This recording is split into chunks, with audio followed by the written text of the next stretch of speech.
we were, students. Chapter 23 test review, our last study day, because this is our last content chapter. It's probably about the 21st of May right now. We're getting there to the end of the school year.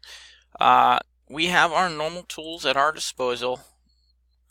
Of course, we have our summary that never wants to pop out. I assure you, if you click on the link, there it is. A nice summary of the whole chapter in outline form. We've got our study guide. You can answer all these questions. You're in a really good position to ace the test. And of course, our little review thread here with this video, our tips and tricks to, defeat the Chapter 23 test in glorious combat.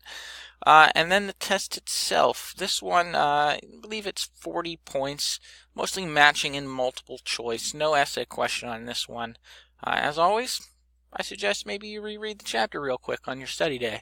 Since there's nothing else to do, it's a good way to study. Nothing else to do today. And then the test itself, right here. Yep, 40-pointer, 3 attempts. I'll take the highest score. Starts off with the vocab matching and then sort of a chronological order of multiple choice throughout the test. After this, we have sort of an oddball assignment on the 23rd, a strange history of WebQuest, which is sort of a fun assignment. And then we're going to be starting our paper in a few days after that. And I'm working on that right now. There'll be plenty of instruction, tips and tricks, and videos to help you out with that. Nothing crazy there, nothing crazy. But that'll all be published at the same time. All right, that's it for now. Let's go ahead and knock out the 23 test. And then you'll have couple easy days before we start that paper.